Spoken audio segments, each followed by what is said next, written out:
Price lord. ಕರ್ತನ ಪರಿಶುದ್ಧವಾದ ನಾಮಕ್ಕೆ ಸ್ತೋತ್ರವಾಗಲಿ. ಮತ್ತೊಂದು ಆವರ್ತಿ ವಾಕ್ಯದೊಂದಿಗೆ, ಸತ್ಯದೇವರ ವಾಕ್ಯದೊಂದಿಗೆ ನಿಮ್ಮ ಮುಂದೆ ಬರುವಂತೆ ಸರ್ವಶಕ್ತನಾದ ದೇವರು ನನ್ನ ಜೀವಿತದಲ್ಲಿ ಸಹ ಮಾಡಿದಂಥ ಆತನ ಉಪಕಾರಗಳಿಗಾಗಿ ನಾನು ಕರ್ತನನ್ನು ಸ್ತೋತ್ರ ಮಾಡುವಳಾಗಿದ್ದೇನೆ. ಏಪ್ರಿಲ್ 20ನೇ ತಾರೀಕಿಗೆ ನಾವು ಬಂದಿರುವಾಗ ಈ ದಿನಗಳಲ್ಲೆಲ್ಲ ಕರ್ತನು ತನ್ನ ವಿಶೇಷವಾದ ರಕ್ಷಣೆಯಿಂದ ನಮ್ಮನ್ನು ಪ್ರತಿಯೊಬ್ಬರನ್ನು ಕಾಯುವಂಥ ಆತನ ವಿಧಗಳಿಗಾಗಿ ನಾನು ದೇವರಿಗೆ ಸ್ತೋತ್ರ ಮಾಡುವಳಾಗಿದ್ದೇನೆ. ಇಬ್ರಿಯ ಪತ್ರಿಕೆ 1ನೇ ಅಧ್ಯಾಯದ 13ನೇ ವಾಕ್ಯವನ್ನು ನಾವು ಸತ್ಯವೇದದಲ್ಲಿ ಧ್ಯಾನಿಸುವಾಗ ನಮಗೆ ಅಲ್ಲಿ ಕಾಣುವಂಥ ಕಾರ್ಯ, ಇವರೆಲ್ಲರೂ ರಕ್ಷಣೆಯನ್ನು ಬಾಧ್ಯವಾಗಿ ಹೊಂದಬೇಕಾಗಿರುವವರ ಸೇವೆಗೋಸ್ಕರ ಕಳುಹಿಸಲ್ಪಟ್ಟ ಊಳಿಗದ ಆತ್ಮಗಳು. ಅಂದರೆ ವಾಕ್ಯ ಇಲ್ಲಿ ಹೇಳುವಂಥ ಕಾರ್ಯ, ನಮಗೋಸ್ಕರ ರಕ್ಷಣೆಯಲ್ಲಿರುವಂಥ ಪ್ರತಿಯೊಂದು ದೇವ ಮಗುಗೋಸ್ಕರ ಕೆಲವು ಸ್ಪೆಷಲ್ ಪ್ರೊಟೆಕ್ಷನ್ಗಳನ್ನು ನಮ್ಮ ದೇವರು ನಮಗೋಸ್ಕರ ಮಾಡಿಟ್ಟಿದ್ದಾನೆ. ಅದು ಯಾವುದೆಂಬುದಾಗಿ ಕೇಳಿದರೆ, ದೇವರು ಕೆಲವು ಊಳಿಗದ ಆತ್ಮಗಳು, ಅಂದರೆ ನಮ್ಮನ್ನು ಕಾಯಲಿಕ್ಕಾಗಿ, ನಾವು ಹಾದು ಹೋಗುವ ಪರಿಸ್ಥಿತಿಗಳನ್ನು ನಮಗೆ ಸುಲಭವಾಗಿ ಮಾಡಿಕೊಡ್ಲಿಕ್ಕಾಗಿ, ನಮ್ಮ ಪ್ರೊಟೆಕ್ಷನ್ಗಾಗಿ, ರಕ್ಷಣೆಗಾಗಿ ಕೆಲವೊಂದು ಊಳಿಗದ ಆತ್ಮಗಳನ್ನು ಅಥವಾ ಇಮಿಡಿಯೇಟ್ ಹೆಲ್ಪರ್ಸ್, ಸಹಾಯದ ಆತ್ಮಗಳನ್ನು ಕರ್ತ ನಮಗೋಸ್ಕರ ನಿಯಮಿಸಿದ್ದಾನೆ. ಅನೇಕ ಆವರ್ತಿ ಈ ಆತ್ಮಗಳನ್ನು ನಮಗೆ ಕಾಣಲಿಕ್ಕಾಗುವುದಿಲ್ಲ. ನಮ್ಮೊಟ್ಟಿಗೆ ಪ್ರಾರ್ಥಿಸುವಂಥ, ರಕ್ಷಣೆಯಲ್ಲಿರುವಂಥ ಪ್ರತಿಯೊಂದು ದೇವ ಮಗು ಯಾವ ಪರಿಸ್ಥಿತಿಯಲ್ಲಿ ಹಾದು ಹೋದರೂ ಸಹ ಅದರ ಮಧ್ಯದಲ್ಲಿ ಅವನು ಅಥವಾ ಅವಳು ಒಬ್ಬಂಟಿಗರಲ್ಲ. ಅವರೊಟ್ಟಿಗೆ ಅವರನ್ನು ಕಾಯುವುದಕ್ಕಾಗಿ, ಅವರ ಸಂರಕ್ಷಣೆಗಾಗಿ, ಅವರ ಇಮಿಡಿಯೇಟ್ ಆಗಿ ಅವರಿಗೆ ಬೇಕಾಗುವಂಥ ಕೆಲವು ಹೆಲ್ಪ್ಗಳನ್ನು, ಸಹಾಯಗಳನ್ನು ಮಾಡಲಿಕ್ಕಾಗಿ ಯಾವಾಗಲೂ ದೇವರು ನಿಯಮಿಸಿರುವಂಥ ಊಳಿಗದ ಆತ್ಮಗಳು ಅಥವಾ ಸಹಾಯದ ಆತ್ಮಗಳು, ನಮ್ಮ ಹೆಲ್ಪರ್ಸ್ ನಮ್ಮೊಟ್ಟಿಗಿದ್ದಾರೆ. ಅದು ಬೇರೆ ಯಾರೂ ಅಲ್ಲ. ಇಬ್ರಿಯ ಪತ್ರಿಕೆ 1ನೇ ಅಧ್ಯಾಯದ 13ನೇ ವಾಕ್ಯ ಹೇಳ್ತದೆ, ಅದೇ ದೇವದೂತರಾಗಿದ್ದಾರೆ. ಕರ್ತನು ನಿಯಮಿಸಿರುವಂಥ ದೇವದೂತರು ಯಾವಾಗಲೂ ನಮ್ಮ ಸಂಗಡ ಕೆಲಸ ಮಾಡ್ತಾರೆ. ಅದು ವಿವಿಧವಾದ ರೀತಿಯಲ್ಲಿ ಅವರ ಕೆಲಸಗಳಿರ್ತದೆ. 91ನೇ ಕೀರ್ತನೆ 11ನೇ ವಾಕ್ಯದಲ್ಲಿ ಹೇಳ್ತದೆ, ನೀನು ಹೋಗುವಲ್ಲೆಲ್ಲ ನಿನ್ನನ್ನು ಕಾಯುವುದಕ್ಕೆ ಆತನು ನಿನ್ನ ವಿಷಯವಾಗಿ ತನ್ನ ದೂತರಿಗೆ ಅಪ್ಪಣೆ ಕೊಡ್ತಾನೆ. ನಾವು ಎಲ್ಲಿ ಹೋದರೆ ಸಹ ನಮ್ಮ ಪ್ರೊಟೆಕ್ಷನ್, ನಾವು ಅನೇಕ ಆವರ್ತಿ ಅಂದ್ಕೊಳ್ತೇವೆ ನಮ್ಮ ಬಲದಿಂದ, ನಮ್ಮ ಶಕ್ತಿಯಿಂದ, ನಮ್ಮ ಜ್ಞಾನದಿಂದ ನಾವು ಅನೇಕ ಕಡೆಗಳಲ್ಲಿ, ಅನೇಕ ವಿಷಯಗಳಲ್ಲಿ ಹಾದು ಹೋಗುವಾಗ ಅದರ ಮಧ್ಯದಲ್ಲಿ ನಾವು ಉಳಿದು ನಾವು ಮೇಲೆ ಬಂದಿದ್ದೇವೆ ಅಥವಾ ನಾವು ಅಲ್ಲಿಂದ ಬಿಡಿಸಲ್ಪಟ್ಟು ಮೇಲೆ ಬಂದಿದ್ದೇವೆ. ಆದರೆ ಅಲ್ಲ ಪ್ರಿಯರೇ, ನಮ್ಗೆ ಗೊತ್ತಿಲ್ಲದ ಹಾಗೆ ನಾವು ಪ್ರಯಾಣ ಮಾಡುವ ಪ್ರತಿಯೊಂದು ಕಡೆಗಳಲ್ಲಿ, ನಾವು ಹೋಗುವಂಥ ಪ್ರತಿಯೊಂದು ಕಾರ್ಯಗಳಲ್ಲಿ, ಮನುಷ್ಯರು ನಮ್ಮೊಟ್ಟಿಗೆ ಬರಲಿಕ್ಕಾಗದಂಥ ಸನ್ನಿವೇಶಗಳಲ್ಲಿ, ಅಂತಹ ಕಡೆಗಳಲ್ಲಿ ಪರಲೋಕದ ದೇವರು ನಮಗೋಸ್ಕರ ಕೆಲವು ಊಳಿಗದ ಆತ್ಮಗಳನ್ನು ನಮ್ಮ ಸಹಾಯಕ್ಕಾಗಿ ಬೇರೆ ಯಾರು ಕಾಣದ ಹಾಗೆ, ಅನೇಕ ಆವರ್ತಿ ನಾವು ಸಹ ಅರ್ಥ ಮಾಡಿಕೊಳ್ಳದ ಹಾಗೆ ನಮ್ಮೊಟ್ಟಿಗೆ ಕರ್ತನು ನೇಮಿಸಿರುವಂಥ ಕೆಲವು ದೂತರಿದ್ದಾರೆ. ದೇವರು ಅಪ್ಪಣೆ ಕೊಟ್ಟು ಬಿಟ್ಟಿದ್ದಾರೆ. ಅವರನ್ನು ನಮ್ಮ ವಿಷಯವಾಗಿ ಕೆಲವು ದೂತರಿಗೆ ದೇವರು ಅಪ್ಪಣೆ ಕೊಟ್ಟು ನಮ್ಮ ಪ್ರೊಟೆಕ್ಷನ್ಗಾಗಿ, ನಮ್ಮ ಕಾಲು ಕಲ್ಲಿಗೆ ತಗಲದ ಹಾಗೆ, ನಮಗೆ ಯಾವ ಆಪತ್ತುಗಳು ಸಂಭವಿಸದ ಹಾಗೆ, ಯಾವ ಕಷ್ಟಗಳು ನಮ್ಮ ಸಮೀಪಕ್ಕೆ ಬರದ ಹಾಗೆ, ಅಥವಾ ನಮ್ಗೆ ಎಲ್ಲಿ ಪ್ರೊಟೆಕ್ಷನ್ ಬೇಕು ಅಲ್ಲಿ ನಮ್ಮನ್ನು ಕಾಯಲಿಕ್ಕಾಗಿ, ನಮಗೆ ಹಾನಿಗಳು ಬರುವಾಗ ಅದನ್ನು ತಪ್ಪಿಸ್ಲಿಕ್ಕಾಗಿ ಕರ್ತನು ನೇಮಿಸಿರುವಂಥ ಕೆಲವು ದೂತರು ಯಾವಾಗಲೂ ನಮ್ಮೊಟ್ಟಿಗೆ ಇದ್ದಾರೆ ಪ್ರಿಯರೇ. ಅದರಿಂದ ವಾಕ್ಯ ನಮಗೆ ಸ್ಪಷ್ಟವಾಗಿ ಹೇಳುವಂಥ ಕಾರ್ಯಗಳು 2 ರೀತಿಯಾಗಿ ದೇವದೂತರು ನಮಗೋಸ್ಕರ ಎದ್ದೇಳ್ತಾರೆ. ದಾನಿಯೇಲ ಪುಸ್ತಕ 6ನೇ ಅಧ್ಯಾಯದ 21ನೇ ವಾಕ್ಯ ನಾವು ಧ್ಯಾನಿಸುವಾಗ ಅಲ್ಲಿ ದಾನಿಯೇಲ್ ಹೇಳುವಂಥ ಒಂದು ಕಾರ್ಯ, ದಾನಿಯೇಲನ ಅರಸನಿಗೆ ಹೇಳ್ತಾ ಇದ್ದಾನೆ, ಅರಸೇ ಚಿರಂಜೀವಿಯಾಗಿರು, ನನ್ನ ದೇವರು ತನ್ನ ದೂತನನ್ನು ಕಳುಹಿಸಿ ಸಿಂಹಗಳ ಬಾಯಿಗಳನ್ನು ಬಂಧಿಸಿದನು, ಅವುಗಳಿಂದ ನನಗೆ ಯಾವ ಹಾನಿಯೂ ಆಗಲಿಲ್ಲ. ದಾನಿಯೇಲನ ಒಂದು ಕಠಿಣವಾದ ಪರಿಸ್ಥಿತಿಯಲ್ಲಿ, ಯಾರೂ ಅವನನ್ನು ಬಿಡಿಸ್ಲಿಕ್ಕಾಗದಂಥ ಒಂದು ಸನ್ನಿವೇಶದಲ್ಲಿ ಆಗಲ್ಪಟ್ಟು ಅವನು ಕಾರಾಗೃಹದಲ್ಲಿ ಆಗಿ ಹೋದಾಗ, ಅಥವಾ ಅದರ ನಂತರವಾಗಿ ಆತನು ಸಿಂಹದ ಗವಿಯಲ್ಲಿ ಆಗಿ ಹೋದಾಗ ಅಲ್ಲಿ ದೇವರು ಮಾಡಿದ ಕಾರ್ಯ, ಯಾರೂ ಅವನೊಟ್ಟಿಗೆ ಇಳಿಯಲಿಕ್ಕಾಗದಂಥ ಒಂದು ಪರಿಸ್ಥಿತಿಯಲ್ಲಿ ತನ್ನ ದೂತರನ್ನು ಇಳಿಸಿ, ಯಾರೂ ಮುಚ್ಚಕ್ಕಾಗದ ಒಂದು ಬಾಯಿಯನ್ನು, ಸಿಂಹದ ಬಾಯಿಯನ್ನು, ಹಸಿದಿರುವ ಸಿಂಹದ ಬಾಯಿಯನ್ನು ದಾನಿಯೇಲನಿಗೋಸ್ಕರ ದೇವರು ಮುಚ್ಚಿಸಿದ್ರು. ನಮಗೆ ಅನೇಕ ಆವರ್ತಿ ನಮ್ಮಿಂದ ಬಿಡಿಸಿಕೊಳ್ಳಿಕ್ಕಾಗದಂಥ ಕೆಲವು ಪರಿಸ್ಥಿತಿಗಳು, ಅಂತಹ ಸಂಕಷ್ಟಗಳು ಬರುವಾಗ ಅದರಿಂದ ಇಮಿಡಿಯೇಟ್ ಆಗಿ ನಮ್ಮನ್ನು ತಪ್ಪಿಸುವಂಥ, ಅಥವಾ ಅದು ನಮ್ಮ ಮೇಲೆ ಹಾನಿ ಮಾಡದಾಗೆ, ನಮಗೂ ಗೊತ್ತಿಲ್ಲದಾಗೆ ನಮ್ಮೊಟ್ಟಿಗೆ ಕೆಲವು ದೂತರಿದ್ದಾರೆ ಪ್ರಿಯರೇ. ಇದನ್ನು ಬಹಳ ಚೆನ್ನಾಗಿ ಅರ್ಥ ಮಾಡಿಕೊಂಡಂಥ ಒಳ್ಳೆಯ ಒಬ್ಬ ವ್ಯಕ್ತಿಯಾಗಿದ್ದ ದಾನಿಯೇಲ. ಅವನಿಗೊಂದು ವಿಷಯ ಗೊತ್ತಿತ್ತು. ಅವನಿಗೆ ಸಿಂಹದ ಗವಿ ಬಂದಾಗ ಅವನಿಗೆ ಯಾವ ಭಯ ಇಲ್ಲ. ಯಾಕೆಂದರೆ ಈ ಒಂದು ಪ್ರಕಟಣೆ, ಈ ಒಂದು ದರ್ಶನ ಅವನ ಒಳಗೆ ಇದ್ದಾದ ಕಾರಣ ಅವನು ಸಿಂಹಗಳ ಗವಿಯಲ್ಲಿ ಕರ್ತನ ಚಿತ್ತವಾದಾಗ ಕರ್ತನ ಚಿತ್ತದ ಮುಖಾಂತರವಾಗಿ ಅವನು ಬೀಳಲ್ಪಟ್ಟಾಗ ಧೈರ್ಯವುಳ್ಳವನಾಗಿ ಅದರ ಮುಖಾಂತರವಾಗಿ ಹಾದು ಹೋದ್ನು. ನಾನು ಈ ರೀತಿಯಾಗಿ ಆಲೋಚನೆ ಮಾಡ್ತೇನೆ, ಒಂದು ವೇಳೆ ಈ ಕೀರ್ತನ ಭಾಗಗಳು, ಈ ಪುಸ್ತಕಗಳಲ್ಲಿ ಬರೆಯಲ್ಪಟ್ಟ ಈ ದೂತರ ವಿಷಯವಾದಂಥ ದಿವ್ಯ ದರ್ಶನ ದಾನಿಯೇಲನಲ್ಲಿ ಉಂಟಾಯಿತು. ಅದರ ನಿಮಿತ್ತವಾಗಿ ಶಾಸನ ಅವನಿಗೆ ವಿರುದ್ಧವಾಗಿದ್ದಾಗ ಸಹ ಅವನಿಗೆ ಭಯ ಇಲ್ಲ. ಅವನಿಗೆ ಒಂದು ಗೊತ್ತು, ನನ್ನ ದೇವರು ನನ್ನನ್ನು ಈ ರೀತಿಯಾಗಿ ಸಿಂಹಗಳ ಬಾಯಿಯಲ್ಲಿ ಬಿಟ್ಟರೂ ಸಹ ಅದರ ಮಧ್ಯದಲ್ಲಿ ನನಗೋಸ್ಕರ ಒಬ್ಬ ದೂತನಿದ್ದಾನೆ. ಅವನು ಇಳಿದು ನನ್ನ ಪರಿಸ್ಥಿತಿಗಳಿಂದ ಖಂಡಿತವಾಗಿ ನನ್ನನ್ನು ಆಚೆ ತರ್ತಾನೆ ಎಂಬ ಧೈರ್ಯ ದಾನಿಯೇಲನಿಗೆ ಉಂಟಾಯಿತು. ಇನ್ನೊಂದು ಆವರ್ತಿ ನಾನು ಹೇಳಬೇಕಾದ್ರೆ, ದೇವರು ತನ್ನ ದೂತನನ್ನು ಕಳುಹಿಸಿ ನಮ್ಮನ್ನು ಪ್ರೊಟೆಕ್ಟ್ ಮಾಡುವಂಥದ್ದು ವಿವಿಧವಾದ ರೀತಿಗಳಲ್ಲಿರ್ತದೆ. ನಮ್ಮ ಪರಿಸ್ಥಿತಿ ಸ್ವಲ್ಪ ಚಿಕ್ಕದು ಅಥವಾ ಅದರ ತೀವ್ರತೆ ಯಾವ ರೀತಿ ಇದೆಯೋ ಅದರ ಮೇಲೆ ತನ್ನ ದೂತನು ಯಾವ ರೀತಿಯಾಗಿ ಕಾರ್ಯ ಮಾಡಬೇಕೆಂಬುದನ್ನು ದೇವರು ನಿಶ್ಚಯಿಸ್ತಾರೆ. ಅನೇಕ ಆವರ್ತಿ ಒಬ್ಬ ದೂತನು ಸಾಕಾದರೆ ಪ್ರೊಟೆಕ್ಷನ್, ನಮ್ಮ ಪರಿಸ್ಥಿತಿ ಅಷ್ಟು ಚಿಕ್ಕದಾದರೆ ಒಂದು ಆವರ್ತಿ ದೂತನು ಮಾತ್ರ ಇಳಿತಾನೆ. ಕೀರ್ತನೆ 34ನೇ ಅಧ್ಯಾಯದ 7ನೇ ವಾಕ್ಯ ಹೇಳ್ತದೆ, ನಮ್ಮ ಪರಿಸ್ಥಿತಿಗಳು ಇನ್ನೂ ಸ್ವಲ್ಪ ಕಠಿಣವಾದರೆ, ಇಲ್ಲಿ ವಾಕ್ಯ ಈ ರೀತಿಯಾಗಿ ಹೇಳ್ತದೆ, ಯೆಹೋವನ ಭಯಭಕ್ತಿ ಉಳ್ಳವರ ಸುತ್ತಲೂ ಆತನ ದೂತನು ದಂಡಿಳಿಸಿ ಕಾವಲಾಗಿದ್ದು ಕಾಪಾಡುತ್ತಾನೆ. ಯೆಹೋವನ ಭಯಭಕ್ತಿ ಉಳ್ಳವರ ಸುತ್ತಲೂ, ಯಾರೇ ಯೆಹೋವನಲ್ಲಿ ಭಯಭಕ್ತಿ ಉಳ್ಳವರಾಗಿ ಕರ್ತನ ವಾಕ್ಯದ ಪ್ರಕಾರ ಜೀವಿಸ್ತಾರೋ ಅವರು ಕಠಿಣವಾದ ಅಥವಾ ಘೋರವಾದ ಪರಿಸ್ಥಿತಿಗಳ ಮಧ್ಯದಲ್ಲಿ ಇಳಿಯುವಾಗ ಒಂದು ದೂತನು ಸಾಕಾ ಅಥವಾ ನಮಗೋಸ್ಕರ ಕೆಲವು ದೂತರು ಬೇಕಾ, ದಂಡಿಳಿಬೇಕಾ, ಅದು ದೇವರು ನಿಶ್ಚಯಿಸ್ತಾರೆ. ಪ್ರಿಯರೇ, ನಮ್ಮ ಪರಿಸ್ಥಿತಿಗಳ ಮಧ್ಯದಲ್ಲಿ ನಾವು ಕುಗ್ಗಿ ಹೋಗೋದು ಬೇಡ. ನಮ್ಮನ್ನು ಕಾಯುವಂಥ ಜವಾಬ್ದಾರಿ, ನಮ್ಮನ್ನು ಪರಿಪಾಲಿಸುವಂಥ ಜವಾಬ್ದಾರಿ ಅದು ದೇವರದು. ನೀನೇ ಯೆಹೋವನಲ್ಲಿ ಭಯಭಕ್ತಿ ಉಳ್ಳವನಾಗಿ ಕರ್ತನಿಗೆ ವಿಧೇಯ ಪಡುವವನಾಗಿ ಜೀವಿಸಿದರೆ ಮಾತ್ರ ಸಾಕು. ನಮ್ಮ ವಿಷಯದಲ್ಲಿ ಒಬ್ಬ ದೂತನಿಳಿಬೇಕಾ ಅಥವಾ ದೂತರ ಗುಂಪುಗಳಿಳಿಬೇಕಾ, ದಂಡಿಳಿಬೇಕಾ, ಅದನ್ನು ದೇವರು ನಿಶ್ಚಯಿಸ್ತಾನೆ. ಇಲ್ಲಿ 34ನೇ ಕೀರ್ತನೆಯಲ್ಲಿ ಅದೇ ಹೇಳುವಂಥದ್ದು, ಯಾರು ಯೆಹೋವನಲ್ಲಿ ಭಯಭಕ್ತಿ ಉಳ್ಳವರಾಗಿರ್ತಾರೋ ಅವರ ಸುತ್ತಲೂ ದೂತರ ದಂಡನಿಳಿಸಿ ದೇವರೇನು ಮಾಡ್ತಾರೆ, ಕಾವಲಾಗಿದ್ದವರನ್ನು ದೇವರು ಕಾಯುವಾತನಾಗಿರ್ತಾನೆ. ಆದ್ದರಿಂದ ಪರಿಸ್ಥಿತಿಗಳ ಮಧ್ಯದಲ್ಲಿ ಭಯಪಡುವುದು ಬೇಡ. ನಮ್ಮ ಪರಿಸ್ಥಿತಿ ಎಷ್ಟು ದೊಡ್ಡದೋ ಅಷ್ಟು ವಿಶೇಷವಾಗಿ ದೇವರು ತನ್ನ ದೂತರ ನಿಲ್ಲಿಸಿ ನಮಗೆ ಪ್ರೊಟೆಕ್ಷನ್ ಕೊಡುವಾತನಾಗಿರ್ತಾನೆ.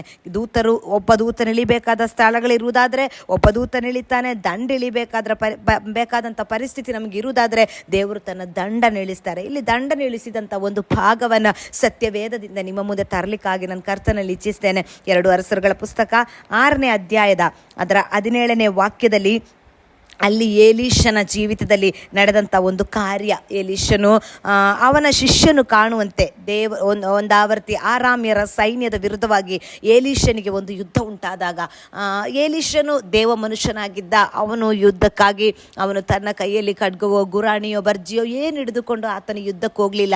ಎಲೀಷನ ಶಿಷ್ಯನು ಭಯಪಡುವ ಸಮಯದಲ್ಲಿ ಅವನು ದೇವರೊಟ್ಟಿಗೆ ಪ್ರಾರ್ಥನೆ ಮಾಡುವಂಥ ಒಂದು ವಿಶೇಷವಾದ ಕಾರ್ಯ, ಕರ್ತನೆ ನೀ ನನ್ನ ಕಣ್ಣು ತೆರೆದಿದ್ದಿ, ನಿನ್ನಲ್ಲಿ ಭಯಭಕ್ತಿಯುಳ್ಳ ನನ್ನ ಕಣ್ಣುಗಳು ನಿನ್ನ ಆ ಒಂದು ಒದಗಿಸುವಿಕೆಗೆ ನನ್ನ ಕಣ್ಣುಗಳು ತೆರೆಯಲ್ಪಟ್ಟಿದೆ. ಆದರೆ ನನ್ನೊಟ್ಟಿಗಿರುವಂಥ ಈ ಸೇವಕನಿದ್ದಾನಲ್ಲ ದೇವರೇ, ಅವನ ಕಣ್ಣುಗಳನ್ನು ನೀನೊಮ್ಮೆ ತೆರಿ ಎಂಬುದಾಗಿ ಪ್ರವಾದಿಯಾದ ಎಲೀಷನು ಪ್ರಾರ್ಥನೆ ಮಾಡುವಾಗ ಈ ಶಿಷ್ಯನು ಹೋಗಿ ನೋಡಿದಾಗ ಅವನು ನೋಡಿದಂಥ ಒಂದು ದೃಶ್ಯದ ಕುರಿತಾಗಿ 17ನೇ ವಾಕ್ಯದಲ್ಲಿ ಇಲ್ಲಿ ಹೇಳಲ್ಪಡ್ತದೆ. ಅಲ್ಲಿ ಹೇಳ್ತದೆ, ಯೆಹೋವನೇ ಇವನು ನೋಡುವಂತೆ ಇವನ ಕಣ್ಣುಗಳು ತೆರೆ ಎಂದು ಪ್ರಾರ್ಥಿಸಲು ಯೆಹೋವನು ಅವನ ಕಣ್ಣುಗಳನ್ನು ತೆರೆದನು.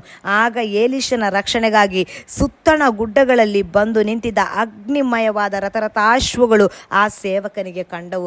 ಒಂದು ವೇಳೆ ನಮ್ಮ ಪರಿಸ್ಥಿತಿ ಚಿಕ್ಕದಾಗಿರುವುದಾದರೆ, ನಮ್ಮ ಯುದ್ಧ ಚಿಕ್ಕದಾಗಿರುವುದಾದರೆ, ನಮ್ಮ ಫೈಟ್, ನಮ್ಮ ಹೋರಾಟ ಚಿಕ್ಕದಾಗಿರುವುದಾದರೆ ದೇವರು ದೂತರನ್ನು ನಮಗೋಸ್ಕರ ಇಳಿಸ್ತಾರೆ. ಒಂದು ವೇಳೆ ನಮ್ಮ ಫೈಟ್, ನಮಗಿರುವಂಥ ಹೋರಾಟ ಬಹಳ ದೊಡ್ಡದು, ಎಲೀಷನ ರೀತಿಯಲ್ಲಿ ಒಂದು ಸೈನ್ಯ ನಮಗೆ ವಿರುದ್ಧವಾಗಿ ದಂಡಿಳಿದರೆ ದೇವರು ಮಾಡುವ ಕಾರ್ಯ ಏನು ಗೊತ್ತಾ, ನಮ್ಮ ವಿರೋಧಿಗಳು ಎಷ್ಟು ದೊಡ್ಡದೋ ಅದಕ್ಕಿಂತ 4ರಷ್ಟು 10ರಷ್ಟು ದೇವರ ಚಿತ್ತದ ಪ್ರಕಾರ ನಮಗದರಿಂದ ಜಯಿಸಲಿಕ್ಕೆ ಎಷ್ಟು ಜನರು ಬೇಕೋ ಅಷ್ಟು ದೂತರನ್ನು ನಮಗೋಸ್ಕರ ಇಳಿಸಿ ನಮ್ಮ ಯುದ್ಧವನ್ನು, ನಮ್ಮ ಹೋರಾಟವನ್ನು, ನಮ್ಮ ಈ ಲೋಕದ ಯಾತ್ರೆಯಲ್ಲಿರುವ ಪ್ರಯಾಸಗಳನ್ನು, ನಾವು ಹಾದು ಹೋಗುವ ವಿಷಯಗಳನ್ನು ನಮ್ಮ ಕೈಯಲ್ಲಿ ದೇವರು ದಾಟಿಸುವ ಹಾಗೆ ಮಾಡ್ತಾರೆ. ಆದರೆ ನಮಗೆ ಬೇಕಾದ ಒಂದೇ ಒಂದು ಕಾರ್ಯ, 34ನೇ ಕೀರ್ತನೆ 7ನೇ ವಾಕ್ಯದಲ್ಲಿ ಹೇಳುವ ಪ್ರಕಾರ ನಾವು ಕರ್ತನಲ್ಲಿ ಭಯಭಕ್ತಿ ಉಳ್ಳವರಾಗಿದ್ದರೆ ಸಾಕುರಿ.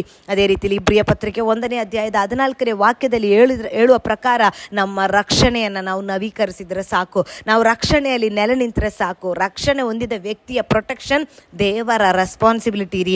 ಅದೇ ಹೇಳುವಂಥದ್ದು ಅಪೊಸ್ತಲ ಕೃತ್ಯಗಳ ಪುಸ್ತಕದಲ್ಲಿ ನಾವು ನೋಡ್ತೇವೆ. ಪೇತ್ರನು ಕಾರಾಗೃಹದಲ್ಲಿದ್ದಾಗ ಯೆಹೋವನ ದೂತನು ಪೇತ್ರನ ಒಳ್ಳೆ ನಿದ್ದೆ ಮಾಡುವ ಸಮಯದಲ್ಲಿ ಅವನು ಸುತ್ತಲೂ ಅನೇಕ ಸೈನಿಕರ ಕಾವಲು, ಎಲ್ಲದರ ಮಧ್ಯದಲ್ಲಿ ಪೇತ್ರನು ಕಾರಾಗೃಹದಲ್ಲಿ ಬಂದಿಯಾಗಿ ಸೆರೆಮನೆಯೊಳಗೆ ಅವನಿರುವಾಗ ಒಬ್ಬ ದೂತನು ಸೆರೆಮನೆ ಒಳಗಡೆ ಹಿಡಿದು ಅವನ ಪಕ್ಕೆಗಳನ್ನು ತಟ್ಟಿ ಅವನನ್ನು ಎಬ್ಬಿಸಿ ಅವನನ್ನು ಪ್ರಯಾಣ ಮಾಡಿಸಿ 3 ಕಾವಲುಗಳು, 3 ದೊಡ್ಡ ಕಾವಲುಗಳು, ಗೇಟ್ಗಳನ್ನು ದಾಟಿಸಿ ದೇವರು ಹೊರಗಡೆ ತಂದ.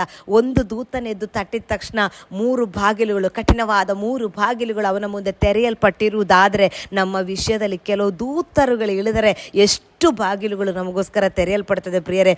ಈ ದಿನಗಳಲ್ಲಿ ಕರ್ತನು ನಮಗೋಸ್ಕರ ತನ್ನ ದೂತನನ್ನು ನೇಮಿಸಿ ಹಲವು ಕಡೆಗಳಿಂದ ನಮ್ಮನ್ನು ಆತನು ಕಾಯುವಾತನಾಗಿದ್ದಾನೆ. ನಾವು ಅರ್ಥ ಮಾಡ್ಕೊಳ್ಬೇಕಾದಿಷ್ಟು, ಅನೇಕ ಸಮಯಗಳಲ್ಲಿ ಕಷ್ಟಗಳು, ಪರಿಸ್ಥಿತಿಗಳು ನಮಗೆ ವಿರುದ್ಧವಾಗಿ ಬರುವಾಗ ನಾವು ಗುಣಗುಟ್ಟುವುದನ್ನು, ನಾವು ಕರ್ತನ ಸಂರಕ್ಷಣೆಯನ್ನು ನಾವು ಸಂಶಯಿಸುವುದನ್ನೆಲ್ಲ ಬಿಟ್ಟು ಅದರ ಮಧ್ಯದಲ್ಲಿ ನಮ್ಮ ಆತ್ಮೀಕ ಕಣ್ಣುಗಳಲ್ಲಿ ಕರ್ತನು ನಮಗೋಸ್ಕರ ನೇಮಿಸಿರುವಂಥ ದೂತರನ್ನು ನಾವೊಮ್ಮೆ ಕಾಣಬೇಕು.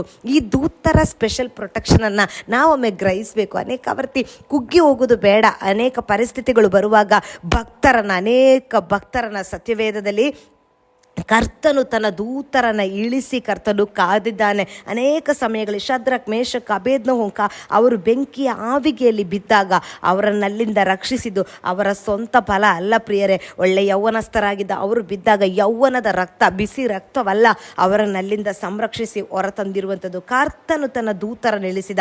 ನಮಗಾಗದ ಪರಿಸ್ಥಿತಿಗಳಲ್ಲಿ ನಮ್ಮ ಮುಂದೆ ನಮ್ಮಿಂದ ಮಾಡಲಿಕ್ಕಾಗುವ ಕಾರ್ಯಗಳು ಎಲ್ಲ ಕೊನೆಗೊಂಡು ಹೋಗುವಾಗ, ಎಲ್ಲ ಅಸ್ತಮಿಸುವಾಗ, ಯಾವುದು ಕಾರ್ಯ ಮಾಡದೆ ಇರುವಾಗ ನೀವು ಒಂದು ವಿಷಯವನ್ನು ಆತ್ಮಿಕ ಕಣ್ಣುಗಳಲ್ಲಿ ಕಾಣಬೇಕು. ನೀವು ಯಾವ ಪರಿಸ್ಥಿತಿಗಳಲ್ಲಿ ಹಾದು ಹೋದರೂ ನಿಮ್ಮ ಪಕ್ಕದಲ್ಲಿ ಒಬ್ಬ ದೂತನಿದ್ದಾನೆ.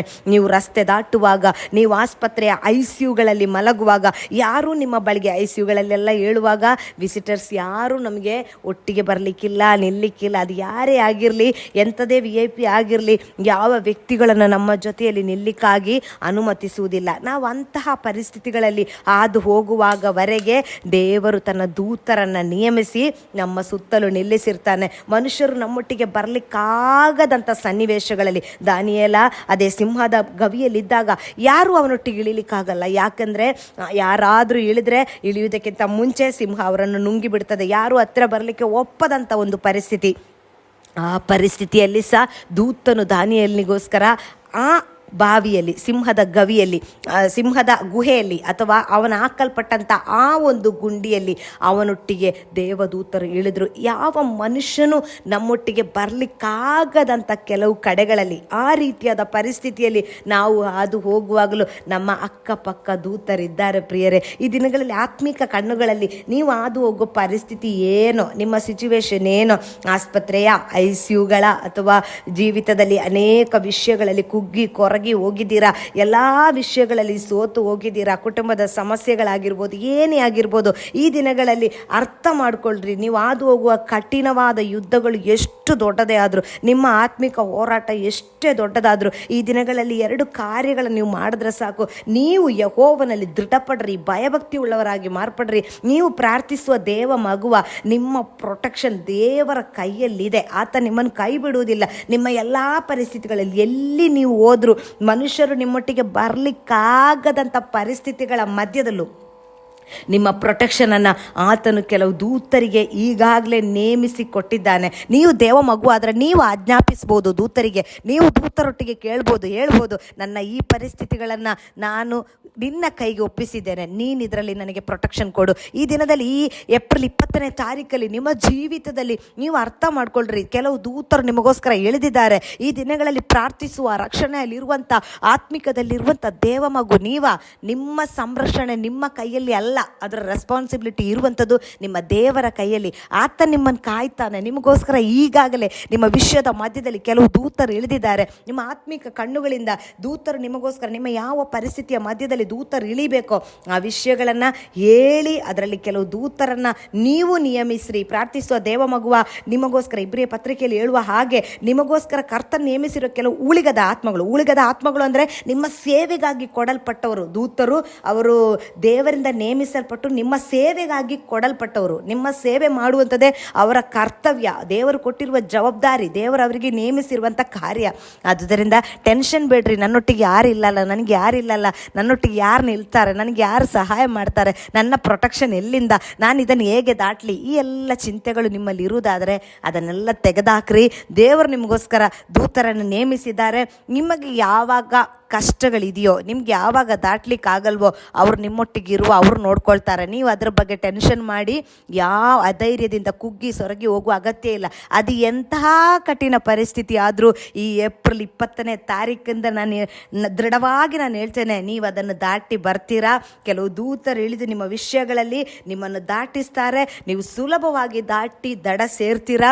ಕರ್ತನ ಅದಕ್ಕೆ ನಿಮಗೆ ಸಹಾಯ ಮಾಡೇ ಮಾಡ್ತಾನೆ. ಪರಿಸ್ಥಿತಿಗಳನ್ನು ನೋಡಿ ಹೆದರಬೇಡ್ರಿ. ದೂತರಿದ್ದಾರೆ. ಯಾವಾಗೆಲ್ಲ ನಿಮ್ಮೊಳಗೆ ಈ ಭಯ ಬರ್ತದೋ, ಯಾವಾಗೆಲ್ಲ ಅಪನಂಬಿಕೆ ಬರ್ತದೋ ಅದನ್ನು ಕ್ಯಾನ್ಸಲ್ ಮಾಡಿ ಪ್ರೇಯರ್ ಮಾಡಿರಿ. ಹೇಳ್ರಿ, ನನ್ನ ಸುತ್ತಲೂ ದೂತರಿದ್ದಾರೆ. ದೇವರು ನನ್ನ ಪರಿಸ್ಥಿತಿಯ ಪ್ರಕಾರ, ನನ್ನ ಪರಿಸ್ಥಿತಿಯ ತೀವ್ರತೆಯ ತಕ್ಕ ಹಾಗೆ ದೂತರು ನನಗೋಸ್ಕರ ನೇಮಿಸಿದ್ದಾನೆ. ದಂಡಿಳಿಬೇಕಾಗಿ ಬಂತ ದೂತರದು ದಂಡಿಳಿಸ್ತಾನೆ. ಒಬ್ಬನೇ ದೂತನು ಸಾಕ, ದೇವರು ಇಳಿಸ್ತಾರೆ. ಅದು ದೇವ್ರಿಗೆ ಗೊತ್ತ್ರಿ ನಿಮ್ಮ ಪರಿಸ್ಥಿತಿ ಎಷ್ಟು ತೀವ್ರ ಎಂಬುದನ್ನು ನೀವು ಲೆಕ್ಕಾಚಾರ ಮಾಡೋದು ಬೇಡ. ದೇವರು ಅದನ್ನು ನೋಡ್ತಾರೆ. ಅದರ ಪ್ರಕಾರ ನಿಮಗೋಸ್ಕರ ಆತನ ಕಾರ್ಯ ಮಾಡ್ತಾನೆ. ದೂತರ ಪ್ರೊಟೆಕ್ಷನ್ ಯಾವಾಗಲೂ ನಿಮ್ಮ ಜೊತೆಯಲ್ಲಿ ಇರಲಿ. ದೇವರು ಅದನ್ನು ನಿಮಗೋಸ್ಕರ ಮಾಡೇ ಮಾಡ್ತಾರೆ. ಧೈರ್ಯವಾಗಿರಿ. ದೇವರು ನಿಮ್ಮ ಜೀವಿತದಲ್ಲಿ ಅದ್ಭುತ ಕಾರ್ಯಗಳನ್ನು ಮಾಡಲಿ. Praise lord. God bless you all.